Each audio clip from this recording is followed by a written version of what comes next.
ಸ್ನೇಹಿತರೆ ನಮಸ್ತೆ. ನಾಡುನುಡಿ ಯೂಟ್ಯೂಬ್ ಚಾನಲ್ಗೆ ನಿಮಗೆಲ್ಲ ಸ್ವಾಗತ. ಸ್ನೇಹಿತರೆ, ಕನ್ನಡದ ಹುಡುಗಿ ಶಿವಾನಿ ಬಗ್ಗೆ ಸಾಮಾನ್ಯವಾಗಿ ಎಲ್ಲರಿಗೂ ಕೂಡ ತಿಳಿದೇ ಇದೆ. ಕನ್ನಡದ ಸರಿಗಮಪ ಕಾರ್ಯಕ್ರಮ ಮೂಲಕ ಸಾಕಷ್ಟು ಜನಪ್ರಿಯತೆಯನ್ನು ಗಳಿಸಿಕೊಂಡಿದ್ದ ಶಿವಾನಿ ಸದ್ಯ ತಮಿಳಿನಲ್ಲಿ ಕೂಡ ಭಾಗವಹಿಸಿದ್ದಾರೆ. ಆದರೆ ತಮಿಳಿನಲ್ಲಿ ಶಿವಾನಿಯವರಿಗೆ ದೊಡ್ಡ ಮೋಸವಾಗಿದೆ ಅಂತ ಸಾಕಷ್ಟು ಜನರು ಮಾತನಾಡಿಕೊಳ್ಳುತ್ತಿದ್ದಾರೆ.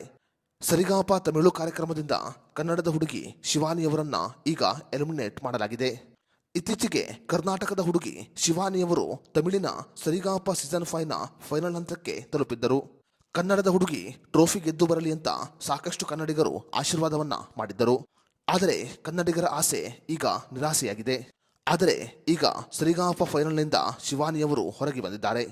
ಸರಿಗಮಪ ತಮಿಳಿನ ಆಡಿಷನ್ನಲ್ಲಿ ಸೋಜುಗಾದ ಸೋಜು ಮಲ್ಲಿಗೆ ಹಾಡಿನ ಮೂಲಕ ಶಿವಾನಿಯವರು ಸಾಕಷ್ಟು ಜನಪ್ರಿಯತೆಯನ್ನ ಗಳಿಸಿಕೊಂಡಿದ್ದರು. ಸಾಕಷ್ಟು ಅದ್ಭುತ ಹಾಡುಗಳನ್ನು ಹಾಡುವುದರ ಮೂಲಕ ಸರಿಗಮಪ ತಮಿಳಿನಲ್ಲಿ ಶಿವಾನಿಯವರು ಸಾಕಷ್ಟು ಮೆಚ್ಚುಗೆಯನ್ನ ಪಡೆದುಕೊಂಡಿದ್ದರು. ಶಿವಾನಿಯವರು ತಮಿಳಿನ ಸರಿಗಮಪ ಫೈನಲ್ ಗೆಲ್ಲುತ್ತಾರೆ ಅಂತ ಸಾಕಷ್ಟು ಜನರು ಭಾವಿಸಿದ್ದರು.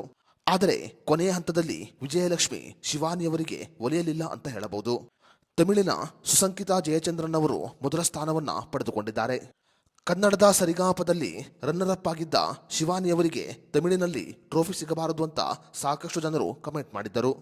ಈ ಕಾರಣಗಳಿಂದ ಶಿವಾನಿಯವರಿಗೆ ಟ್ರೋಫಿಯನ್ನು ಕೊಡಲಾಗಿಲ್ಲ ಅಂತ ಸಾಕಷ್ಟು ಜನರು ಮಾತನಾಡಿಕೊಳ್ಳುತ್ತಿದ್ದಾರೆ.